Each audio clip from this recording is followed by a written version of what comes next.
میرا کچھ بھی نہیں اس میں جو میں کہوں مطیع اپنا، میرا کچھ بھی نہیں اس میں جو میں کہوں مطیع اپنا، خیالوں سے مقالوں سے خیالوں تک وہ ہم سارا خدا کا ہے، مقالوں سے خیالوں تک وہ ہم سارا خدا کا ہے۔ میرے الفاظ گونگے ہیں کروں تعریف کیا اس کی، میرے الفاظ گونگے ہیں کروں تعریف کیا اس کی، جو مردہ خاک ہڈیوں کو زندہ صورت اٹھاتا ہے، جو مردہ خاک ہڈیوں کو زندہ صورت اٹھاتا ہے نا۔ عزیر علیہ السلام کو 100 سال کے بعد ان کے گدھے کو جب زندہ کیا، اب عزیر علیہ السلام نے دیکھا ارے یہاں تو دیکھتے ہی دیکھتے گوشت پوشت اور ہڈیاں جمع ہو گئی، پھر کھال آ گئی اور میرا گدھا تو زندہ ہو گیا۔ جب عزیر علیہ السلام گئے اپنی بستی میں، دیکھا کوئی بھی نہیں، یہاں تو دیکھا باپ بھی نہیں، بیٹا دیکھا باپ بھی نہیں، دادا بھی نہیں، پردادا بھی نہیں، لکڑ دادا بھی نہیں، پکڑ دادا بھی نہیں، دیکھا یہ نقشہ بدلا ہوا ہے، وہ سب کہاں چلے گئے؟ تعجب ہوا، ایک بڑھیا زندہ تھی، ایک بڑھیا زندہ تھی، کہا بیٹا تو عزیر لگتا ہے، کہا ہاں ہاں، کہا میں تجھے پہچانتی ہوں بیٹا تو عزیر لگتا ہے، تو تورات اور انجیل کا حافظ ہے۔ دیکھو اللہ تعالیٰ نے 100 سال کے بعد زندہ کر دیا۔ یہودیوں نے عزیر علیہ السلام کو خدا کا بیٹا بنا دیا، کہا کہ باپ یہی تو خدا ہو سکتا ہے۔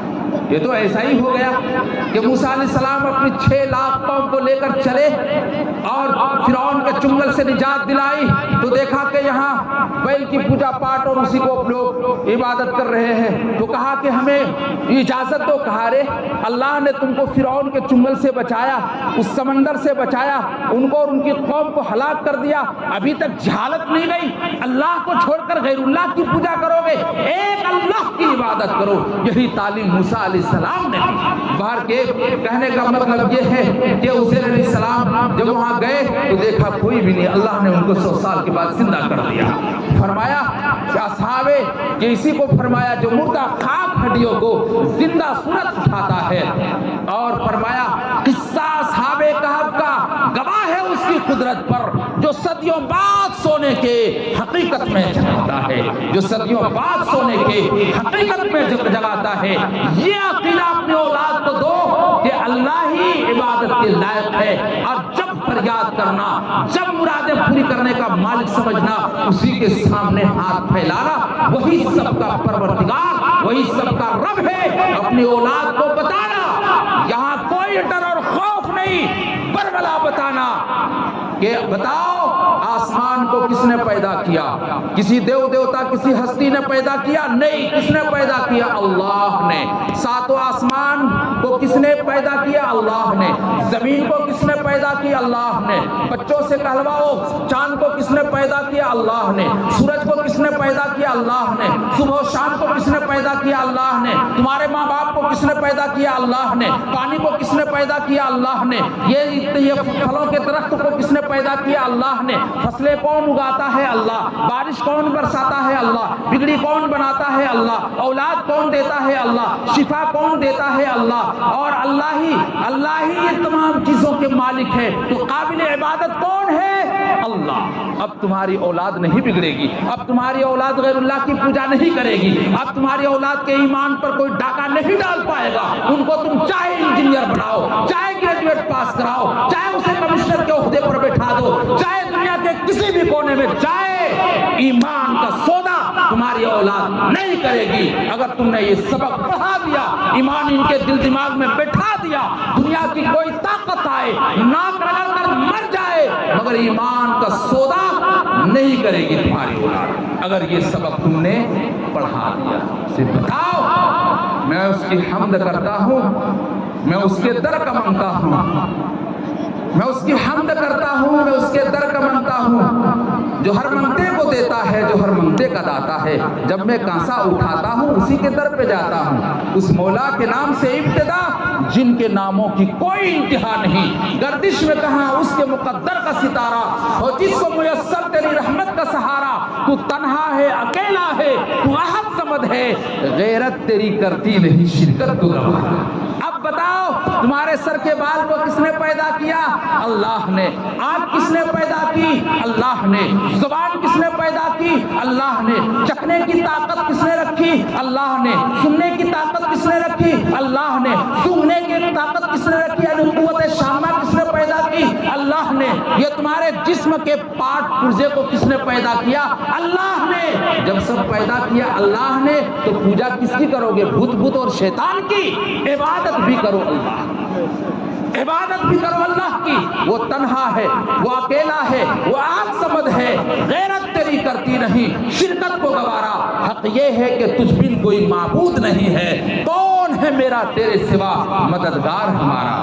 خورشید تیری توصیف و ثنا کرتا ہے، خورشید تیری توصیف و ثنا کرتا ہے، میرا ہر سانس تیرا شکر ادا کرتا ہے۔ اے میرے مولا تیرے آگے میری جھکتی ہوئی پیشانی سے میری ہر بات کا آغاز ہوا کرتا ہے۔ رزق پہنچاتا ہے پتھر میں چھپے ہوئے کیڑوں کو، رزق پہنچاتا ہے پتھر میں چھپے ہوئے کیڑوں کو، تو ہی سوکھی ہوئی شاخوں کو ہرا کرتا ہے۔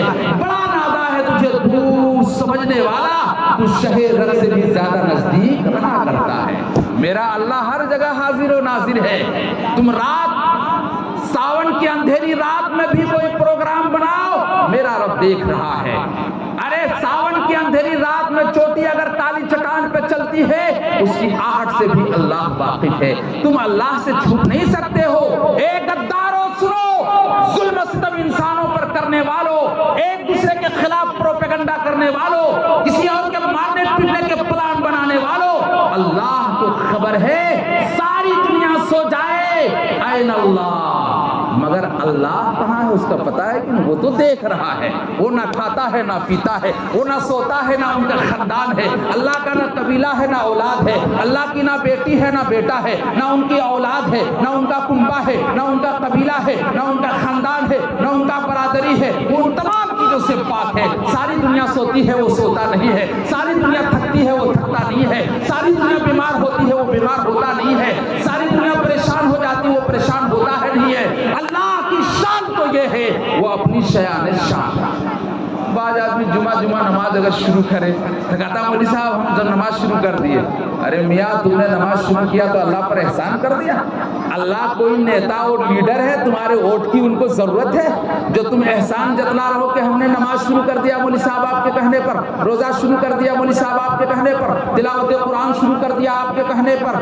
ارے تم نے اگر نماز روزہ حج زکات شروع کیا تمہارا اپنا فائدہ ہے، اللہ کے اس حکم کو نہیں مانو گے تو عدت للکافرین، نافرمانوں کے لیے جہنم کھڑی ہے، عدت للمتقین، اور متقیوں کے لیے جنت بھی تیار کھڑی ہے، جہاں دودھ اور شہد کی نہریں بہتی ہیں، جہاں یاقوت اور سبز یاقوت کے مکانات بنے ہوئے ہیں، جہاں مشک و زعفران کا گارا لگا ہوا ہے، جہاں کا کہنا ہی کیا جہاں اللہ کا دیدار ہوگا، جہاں تو ایک ادنا جنتی کو 70 حوریں ملے گی، ایک حور اگر دنیا میں تھوک دے تو ساتوں سمندر کا پانی میٹھا ہو جائے، اور دو پٹا اگر وہاں سے پھینک دے اس دنیا میں تو دنیا خوشبو سے معطر ہو جائے۔ بھلا اس حور کو پانے کے لیے صرف جمعہ پڑھنے سے ہو جائے؟ آج انسان سمجھتا ہے بڑے آسانی کے ساتھ ہم جنت میں داخل ہو جائیں گے۔ کسی کے باپ کی جاگیر جنت نہیں ہے، اس کے لیے مشقت کرنی پڑے گی، نماز پڑھنا پڑے گا، روزہ رکھنا ہوگا، مال حلال کھانا ہوگا، شراب منہ میں ڈالنا نہیں ہوگا۔ آج شرم نہیں آتی؟ آج تم شراب پیتے ہو، ارے جب ماں کے پیٹ میں تو تھا اور جو ہی حمل ٹھہر گیا تو حیض کا خون آنا بند ہو گیا، حیض کا خون تمہاری خوراک بنایا اللہ نے، اور اس کو منہ میں سے نہیں ڈالا، ناف کے ذریعے اندر میں ڈالا کہ یہ میرا بندہ ہے، یہ میرا نام لے گا، یہ قرآن پڑھے گا، یہ تقریر کرے گا، یہ رحمان رحمان کا کے پکارے گا، یہ اللہ اللہ کا کے پکارے گا۔ تمہاری زبان کو اللہ نے گندی نہیں کیا، ماں کے پیٹ میں پاک رکھا، جب حیض کے خون کو تمہارے لیے خوراک بنایا تو کتنا گر گیا، تو کتنا بدماش ہو گیا، تو کتنا بڑا ظالم ہو گیا۔ اس منہ کو تم آج شراب سے ناپاک کرتے ہو۔ شراب کا پینا اور سور کا مونت پینا یہ برابر ہے۔ میں کہا کرتا ہوں انسانوں سے جو حرام کمائی پہ پلتا ہے کہ حرام کمائی جیب میں رکھ کر اور حلال کھسی کے گوشت کا، میٹ کے گوشت کا دکان اور بھوچڑ کھانے تلاش کرتے ہو کہ مولوی صاحب یہ جھٹکے کا ہے، مسلمان کا کون ہے؟ ارے اس حرام کمائی سے کھسی کا گوشت خریدنا بھی حرام ہی ہے، اس کا کھانا اور سور کا گوشت کھانا برابر ہے۔ معلوم نہیں؟ اس لیے یاد رکھو کہ شراب خود اپنی زبان پہ مت ڈالو اور نہ اپنی اولاد کو ڈالنے دو۔ اگر سماج اور معاشرے میں پتہ چلے کوئی شراب پیتا ہے ان کا بائیکاٹ کرو۔ اسے کہو ان کی تھالی برتن کو الگ کرو، ان کا بائیکاٹ کرو، ان کو عزت مت دو، شراب سے اپنے آپ کو بچاؤ اور خود بھی بچو۔ آج کے اس مجلس میں یہ پیغام دینا چاہتا ہوں کہ آپ اپنے اولاد کو دیندار بناؤ، آپ اپنی اولاد کو دینی تعلیم سے آراستہ اور پیراستہ کرو۔ آج ہم اپنے بچوں کو انگریزی پڑھانے کو فخر سمجھتے ہیں، بلکہ بہت سو کی زبان سے یہ بات میں نے سنی ہے، کہا تھا مولوی صاحب اعلیٰ تعلیم کے لیے میں نے ان کو لندن بھیج دیا، امریکہ بھیج دیا، افریقہ بھیج دیا۔ افسوس ہے تم مسلمان ہو، اعلیٰ تعلیم انگریزی تعلیم ہوگی، اعلیٰ تعلیم جو ہوگی وہ انگریزی تعلیم ہوگی، اعلیٰ تعلیم کمپیوٹر کی تعلیم ہوگی، اعلیٰ تعلیم یونیورسٹی اور کالج میں ہوگی۔ اعلیٰ تعلیم قرآن کی تعلیم ہے، اعلیٰ تعلیم دین کی تعلیم ہے، اعلیٰ تعلیم حدیث مبارکہ کی تعلیم ہے، اعلیٰ تعلیم نبی صلی اللہ علیہ وسلم کی فرمودات اور ارشادات کی تعلیم ہے، اعلیٰ معیار حضور کی سنت ہے۔ تم پکا مسلمان نہیں ہو سکتے جب تک نبی کی سنت سے محبت نہ کرو۔ آج نبی سے محبت، نبی کی محبت آج تمہارے دلوں میں نہیں ہے، نبی کی سنت تمہارے زندگی میں نہیں ہے، لوگ افراتفری کر رہے ہیں۔ میں اپنی بات کو مختصر طور پر کہہ کر کے پوری کر رہا ہوں۔ دیکھیے، جب تک ہمارے دلوں میں پیغمبر کے اخلاق نہ ہو، ہمارے دلوں میں نبی کی سنت نہ ہو، ہماری زندگی میں نبی کی سنت نہ ہو، تو ہم کامیاب نہیں ہو سکتے۔ صحابہ کے اوصاف کو دیکھے، صحابہ کے اوصاف کو دیکھے، ان کے فکر تھی بہت وسیع، خیالات بہت اونچے تھے، دل بہت نرم تھا، ذہن عالمانہ تھا، طبیعت فقیرانہ تھا، زبان مسکرانا تھا، اور جوانی جو تھی وہ جنگی تھی، اور بڑھاپا زاہدانہ تھا، اور انہیں تلوار سے محبت تھی، دل میں خوف خدا تھا، جنت کا شوق تھا، اور جہنم سے وہ پناہ چاہتے تھے۔ مگر آج یہ چیزیں ہمارے دلوں میں نہیں ہے۔ وہ معاملات میں نہایت دیانت دارانہ تھے، آج معاملات ہمارے صاف نہیں ہے۔ ضرورت اس بات کی ہے کہ ہم اپنے آپ کو سدھاریں اور دلوں میں نبی کی محبت کو پیدا کریں، اور اپنے بچوں کو بتائیں کہ ہے سراپا اجالا ہمارا نبی، رحمت حق تعالی ہمارا نبی، جس کا کونین میں کوئی ثانی نہیں، جب سے ہے اجالا ہمارا نبی، جب سے ہے جگ میں نرالا ہمارا نبی۔ آب کوثر پیئیں گے تو صرف اس لیے کہ ہم کو دے گا پیالہ ہمارا نبی، آب کوثر پیئیں گے تو صرف اس لیے کہ ہم کو دے گا پیالہ ہمارا نبی۔ فکر و نگاہ بشر سے کہیں ہے بلند و بالا ہمارا نبی، بھولی بھٹکی ہوئی ساری مخلوق کو جس نے آ کے سوارا وہ ہمارا نبی۔ آج اس نبی کے طریقے کو چھوڑ کر، نبی کے راستے کو چھوڑ کر، نبی کی تعلیمات کو چھوڑ کر، نبی کی سنت کو چھوڑ کر تم چاہتے ہو غیروں کے طریقے پر چل کر ہم کامیاب ہو جائیں گے، امریکہ والوں کے طریقے پر کامیاب ہو جائیں گے، یورپ والوں کے طریقے پر کامیاب ہو جائیں گے۔ ان کی زندگی ننگاپن کی زندگی ہے، ان کی عورتیں ننگی رہتی ہے، ان بہودوں کو تو پتہ بھی نہیں، مرد لوگ تو کپڑا سے ملبوس ہے اور عورتوں کو تو ننگا کر رکھا ہے۔ ان کے یہاں صابن کا ٹکیا بھی ملتا ہے تو عورتوں کی ننگی تصویر ہوئی ہوتی ہے، جہاں ان کے یہاں کوئی سامان ملتا ہے وہاں عورتوں کی تصویر ہوتی ہے۔ عورتوں کا اگر کسی نے دھجیہ اڑایا ہے، عورتوں کی عزت کو پامال کیا ہے، ان کی چادر کو تار تار کیا ہے، تو وہ امریکہ ہے، یورپ ہے، لندن ہے۔ عورتوں کو اگر کوئی مقام دیا ہے تو وہ مسلمان ہے، وہ قرآن ہے، وہ نبی صلی اللہ علیہ وسلم کا فرمان ہے، وہ محمد صلی اللہ تعالی علیہ وسلم کی ذات گرامی ہے۔ اس لیے آئیڈیل اور نمونہ حضور علیہ السلام کی زندگی کو بناؤ۔ آپ صلی اللہ تعالی علیہ وسلم کی زندگی دنیا کے ہر شعبے میں آئیڈیل ہے، نمونہ ہے، ڈائریکشن ہے، ہدایات ہے، ان کی سنت کو نہ چھوڑیں۔ دیکھیے واقعہ ایران کا فاتح حضرت حذیفہ بن یمان رضی اللہ تعالی عنہ ہے۔ جب ایران پر حملہ کیا، کسرا پر حملہ کیا، تو مذاکرات کے لیے حضرت حذیفہ بن یمان کو بلایا۔ صحابہ کرام کی ایک جماعت گئی، جب وہاں پہنچے تو ان کی دعوت کی کہ آپ یہاں کھا لیں۔ ان لوگوں نے تواضع پیش کیا کہ ہم آپ کے ساتھ اکرام کرتے ہیں، تو انہوں نے کھانا کھلانے کے لیے دسترخوان لگایا۔ جب اندر جانے لگے تو ایک صحابی کا کپڑا، غالباً ربعی بن عامر ہے، ان کا کپڑا میلا کچیلا تھا، دور سے چلے تھے، کہا کہ میاں رکو مولوی صاحب، کہا کیا بات ہے؟ کہا یہ میلا کچیلا کپڑا اسے اتار دو، یہ کسریٰ کا دربار ہے، دنیا کی سپر طاقت ہے یہ کسریٰ کا دربار، ایک شاندار جبہ عمدہ قسم کا لاتے ہیں وہ ہم کو پہن کر آئے۔ جواب دیا کہ تمہارے دربار میں داخل ہونے کے لیے اپنا زیب تن لباس اتارنا پڑے گا، تب پھر تمہارے دربار میں داخل ہونے کی مجھے ضرورت ہے، میں واپس جاتا ہوں۔ پھر بلایا، داخل ہونے کی اجازت دے دی۔ اب جب دسترخوان بچھا تو کھانا کھانے کے لیے بیٹھ گئے۔ حذیفہ بن یمان اور دوسرے صحابی ہیں اور کسریٰ کے دربار کے بہت سارے درباری اور عمرا ہیں، وہ سب بیٹھے ہوئے وزراء عمرا سب۔ تو کھانا کھاتے حذیفہ بن یمان کے ہاتھ سے ایک لقمہ، ایک نوالا گر گیا۔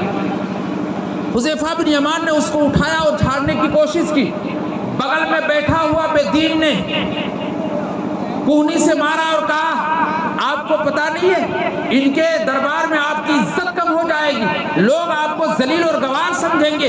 ارے یہ سپر طاقت کے دربار ہے، دنیا کی سب سے زیادہ سپر طاقت کسریٰ کا دربار ہے، آپ کھانا کو پھینک دے دوسرا کھانا منگاتے۔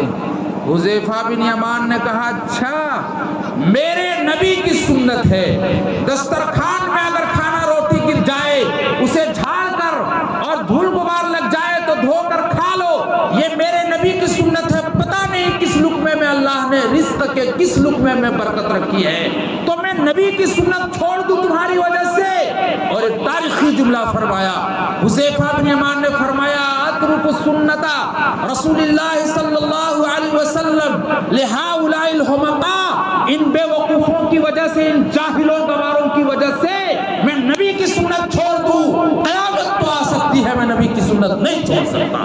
دنیا مذاق اڑائے تم بھی تہیا کرو، میری داڑھی رکھنے پر اگر امریکہ مذاق اڑائے تو اڑائے، اگر کوئی ہندو مذاق اڑائے تو اڑائے، کوئی عیسائی مذاق اڑائے تو اڑائے، کوئی دوسرے دھرم کے لوگ مذاق اڑائے تو اڑائے، نبی کی سنت داڑھی ہے، نبی کی سنت ٹوپی ہے، نبی کی سنت آزاد لنگی فل پینٹ کو یہ ٹخنا سے اوپر پہننا ہے، نبی کی سنت ہم چھوڑ نہیں سکتے۔ دنیا لاکھ مذاق اڑائے اسے کیا فرق پڑتا ہے، ہم غلامان مصطفیٰ ہیں۔ جب غلامی اختیار کر لو گے تمہارے اندر وہ طاقت آئے گی جو صحابہ کے اندر آئی۔ افریقہ کے جنگل میں پہنچے، لوگوں نے کہا کہ خبردار مولوی صاحب یہاں نہ آپ لوگ ٹھہرے، اس میں زہریلے قسم کے جانور، اژدہا، سانپ، ناگین، شیر، چیتے، بھالو اور خوفناک قسم کے جانور رہتے ہیں۔ ایک صحابی درخت میں چڑھے اور کہا میں غلامان محمد ہوں، یہ اعلان کرتا ہوں کہ آج کے اس جنگل میں آج ہمارا قیام ہوگا رات کو، اور اس کو ہم اسلامی چھاؤنی بنائیں گے، فوجوں کا اڈا بنائیں گے۔ اس لیے درندوں چرندوں پرندوں اور اے شیر چیتے بھالوؤں، اے سانپ ناگ ناگینوں، اگر تم خیریت چاہتے ہو تو جنگل کو خالی کر دو۔ دنیا نے دیکھا کہ وہ جنگل خالی ہو گیا اور صحابہ کے لیے وہ جگہ ان جانوروں نے دے دیا۔ بتاؤ اس کے اندر قوت ایمانی تھی، آج تمہارے اندر قوت ایمانی نہیں ہے۔ قوت ایمانی صلاح الدین ایوبی کے اندر تھی، قوت ایمانی طارق بن زیاد کے اندر تھی، قوت ایمانی قاسم بن محمد کے اندر تھی، قوت ایمانی صحابہ اکرام کے اندر تھی، قوت ایمانی ابو بکر کے اندر تھی، قوت ایمانی عثمان غنی کے اندر تھی، قوت ایمانی سلمان فارسی کے اندر تھی، قوت ایمانی اہل بلاد کے اندر تھی، قوت ایمانی ابو ذر غفاری کے اندر تھی، قوت ایمانی یہ سمیہ کے اندر تھی۔ آج تمہارے اندر ایمان نہیں کھوکھلا ہو چکا ہے، اس لیے ضرورت ہے کہ تم ایمان اپنے اندر پیدا کرو۔ انشاءاللہ کسی کافر کو یہ طاقت نہیں ہوگی کہ مسلمان کی نظروں سے نظر ملا کر کوئی بات کر سکے۔ مسلمانوں سمجھ جاؤ، سمجھ جانے کا وقت آیا۔ مسلمانوں سمجھ جاؤ، سمجھ جانے کا وقت آیا۔ بہت سوئے ہوئے ہو تم، اب ہوش میں آنے کا وقت آیا۔ مسلمانوں سمجھ جاؤ، سمجھ جانے کا وقت آیا۔ بہت سوئے ہوئے ہو تم، اب ہوش میں آنے کا وقت آیا۔ جہاں سے 313 چلے تھے مسلمانوں، جہاں سے 313 چلے تھے مسلمانوں، انہیں ماضی کے راہوں میں پلٹ جانے کا وقت آیا۔ جلا ڈالی تھی کشتیاں اندلس کے ساحل پر، جلا ڈالی تھی کشتیاں اندلس کے ساحل پر۔ یہ طارق بن زیاد جب اپنی فوج کو لے کر اس اندلس پہنچے، فلسطین پہنچے، فرمایا تمام کشتیوں پر آگ لگا دو اور یہ اندیشہ، یہ خواب و خیال کو پھینک دو، دلوں سے نکال کہ کافر ہم پر حملہ کرے گا، عیسائی ہم پر حملہ کرے گا، یہودی ہم پر حملہ کرے گا تو کشتیوں میں سوار ہو کر بھاگ جائیں گے؟ نہیں، مر جائیں گے، کٹ جائیں گے، میرے جسم کو پوٹی پوٹی کر دیں گے، میری گردنیں کٹ جائے گی، مجھ پر لوہے کے کنگھی سے، ہمارے جسم کو لوہے کے کنگھی سے یہ لوگ ادھیڑ دیں گے، گولیاں برسائیں گے اور ڈوبلتے ہوئے تیلوں میں ڈال کر مچھلیوں کی طرح تل دیں گے، مگر ایمان کا سودا نہیں کریں گے اور کافروں کے مقابلے میں ہم نہیں بھاگیں گے۔ تمام کشتیوں پر آگ لگا دی تاریخ بن زیاد نے۔ 800 سال تک مسلمانوں نے اندلس پر حکومت کی۔ کتنے سال تک؟ 800 سال تک۔ اب چاروں طرف سے اللہ اکبر کی آوازیں آنے لگی، مسجدیں دکھائی دینے لگے، مسجدوں کے مینار و محراب دکھائی دینے لگے، اللہ اللہ کی آوازیں آنے لگی، بڑے بڑے بزرگ اور ولی پیدا ہو گئے۔ مگر جب مسلمان آپس میں لڑنے لگے، شیعہ اور سنی کی لڑائی، اور وہاں لڑائی ہونے لگی دیوبندی بریلی اہل حدیث، یہ تو کل کے ہیں، وہاں اور فرقہ تھا کررامیہ جہمیہ۔ جب آپس میں مسلمان لڑنے لگے تو پھر اس کی اینٹ سے اینٹ بجا دی اور کروڑوں کی تعداد میں مسلمان کو شہید کر دیا۔ اس لیے خدایا یہ لڑائی کو بالائے طاق رکھو، تم دیوبندی ہو، بریلی ہو، اہل حدیث ہو، کوئی بھی ہو، مگر تم مسلمان ہو، کلمہ لا الہ الا اللہ پڑھتے ہو، اللہ کو مانتے ہو، رسول اللہ کو مانتے ہو، اللہ کے واسطے لڑائی نہ کرو۔ تم اپنی نماز پڑھو، روزہ رکھو، مسجدیں بناؤ، اپنے اپنے بچوں کو دیندار بناؤ، خود دیندار رہو، اس میں تم دکھاؤ، شراب نہ پیو، حرام نہ کھاؤ، جوا نہ کھیلو، دوسروں کی زمین کو قسم نہ کرو، زنا نہ کرو، چوری نہ کرو، رشوت خوری نہ کرو، بےمانی شیطانی نہ کرو، کسی کو گالی گلوچ نہ دو، ایک دوسرے کے ہمدرد بن کر ایک پکا اور سچا مسلمان بن کر زندگی گزارو۔ جب تمہاری موت ہو تو نماز فجر کے ساتھ ہو، موت ہو عشاء کی نماز کے ساتھ ہو، موت ہو عصر کی نماز کے ساتھ ہو، حرام خور نہ بنو کہ کل تو تھوڑا کھایا تھا اور جس دن موت آنی تھی اس دن مکمل پیٹ حرام سے بھر لیا تھا، اور اس وقت جنازہ میرا اٹھا جب پیٹ میں حرام کا لقمہ تھا، شراب تھی، حرام کے لقمہ، حرام کی غذا تھی۔ ایسا نہ کرو۔ اللہ سے دعا کرو کہ جب ہماری موت آئے، تسبیح پڑھتے پڑھتے، کلمہ لا الہ الا اللہ پڑھتے پڑھتے، نماز پڑھتے پڑھتے، اور جب ہماری میت کا اعلان ہو تو یہ اعلان ہو کہ نماز پڑھ کے ان کا انتقال ہوا ہے۔ نماز پڑھو قبل اس کے کہ تمہاری نماز پڑھ دی جائے۔ اپنی نماز جنازہ سے پہلے اللہ کے لیے 5 وقتہ کا نماز کا اہتمام کرو۔ تو کہنے کا مطلب یہ تھا، مسلمانوں سنبھل جاؤ، سنبھل جانے کا وقت آیا، بہت سوئے ہوئے ہو تم، اب ہوش میں آنے کا وقت آیا۔ جہاں سے 313 چلے تھے مسلمانوں، انہی ماضی کے راہوں میں پلٹ جانے کا وقت آیا۔ جلا ڈالی تھی تم نے کشتیاں اندلس کے ساحل پر، جلا ڈالی تھی تم نے کشتیاں اندلس کے ساحل پر، مسلمانوں وہی تاریخ دہرانے کا وقت آیا۔ نبی کی آبرو باقی رہے گی، تم بھی باقی ہو، نبی کی آبرو باقی رہے گی، تم بھی باقی ہو، ورنہ پھر غلامی میں الجھ جانے کا وقت آیا۔ نبی کی آبرو باقی رہے گی، یعنی نبی کی عزت رہے گی، تمہاری عزت ہوگی، اور نبی کے گستاخ پوری دنیا میں پیدا ہو جائے تو تم ذلیل و خوار کر دیے جاؤ گے۔ اسی کو کہا نبی کی آبرو باقی رہے گی، تم بھی باقی ہو، ورنہ پھر غلامی میں الجھ جانے کا وقت آیا، ورنہ پھر غلامی میں الجھ جانے کا وقت آیا۔ سنو یہ روزائے اطہر سے کیا آواز آتی ہے، مسلمانوں میری حرمت پہ کٹ جانے کا وقت آیا۔ فنا فی اللہ کے تہ میں بقا کا راز مضمر ہے، جسے مرنا نہیں آتا اسے جینا نہیں آتا، جسے مرنا نہیں آتا اسے جینا نہیں آتا۔ وہ مرد نہیں جو ڈر جائے حالات کے خونی منظر سے، وہ مرد نہیں جو ڈر جائے حالات کے خونی منظر سے۔ جس دور میں جینا مشکل ہو اس دور میں جینا مردی ہے، جس دور میں جینا مشکل ہو اس دور میں جینا مردی ہے۔ اس لیے میں کہا کرتا ہوں حالات سے کبھی سمجھوتا نہ کرو، حالات آئیں گے تمہارے اوپر مگر اس سے ڈرنا نہیں۔ یہ بازی تم ہی ہارو گے، یہ بازی حق کی بازی ہے، یہ بازی حق کی بازی ہے، یہ بازی تم ہی ہارو گے۔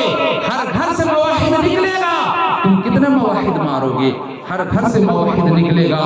تم کتنے موحد مارو گے؟ اللہ سے دعا کرو کہ اللہ تعالیٰ ہم سب کو کہنے سننے سے زیادہ عمل کی توفیق عطا فرمائے. اور پھلکری کے نوجوانوں سے میں گزارش کروں گا، یہاں کی ماں بہنوں سے میں گزارش کروں گا، یہاں کی بیٹیوں سے میں گزارش کروں گا، یہاں کے نونہال بچوں اور بچوں سے گزارش کروں گا کہ خدا را یہ غیروں کے طریقے رسم و رواج کو چھوڑ دو، پکا اور سچا مسلمان ہو جاؤ. وہ گھر کتنا منحوس گھر ہے جس گھر میں 10-10 20-20 افراد ہیں اور کوئی بھی نماز پڑھنے والا نہیں. نہ ماں نماز پڑھتی ہے، نہ باپ نماز پڑھتا ہے، نہ جوان بیٹی نماز پڑھتی ہے، نہ جوان بیٹا نماز پڑھتا ہے. اس میں اللہ کی رحمت نازل ہوگی یا وہاں شیطان گھسے گا تمہارے گھروں میں؟ اس لیے نماز کا اہتمام کرو. عورتیں گھر کے اندر نماز پڑھیں، مرد مسجد میں جا کر نماز پڑھے اور حلال کمائی سے اپنے آپ کو جوڑیں اور حرام کمائی سے اپنے آپ کو بچائیں اور اپنی اولاد کو دیندار بنائیں اور اسے علم دین کے دائی اور شدائی بنائیں، حافظ قرآن عالم بعمل بنائیں. علم ایک ایسی دولت ہے، اس سے انسان آگے بڑھتا ہے. موسیٰ علیہ السلام کو کہا 3 چیز آپ کے لیے ہے، کیا آپ پسند کریں گے؟ موسیٰ علیہ السلام نے کہا کہ میں علم پسند کروں گا. جب علم پسند کیا تو ہوا میں تو یہ سلیمان علیہ السلام کے بارے میں واقعہ ہے. تو سلیمان علیہ السلام کو اللہ تعالیٰ نے وہ تخت و تاج عنایت فرمایا کہ چرند پرند ہوا پانی پر سب پر ان کی حکومت قائم ہو گئی. تو میرے دوستو، اسباب ظاہری کو اپنا رب نہ بناؤ. بات چیزیں ایسی ہے جس کو دیکھ کر انسان دھوکہ میں پڑا اور اسی کو اپنا بھگوان سمجھنے لگا.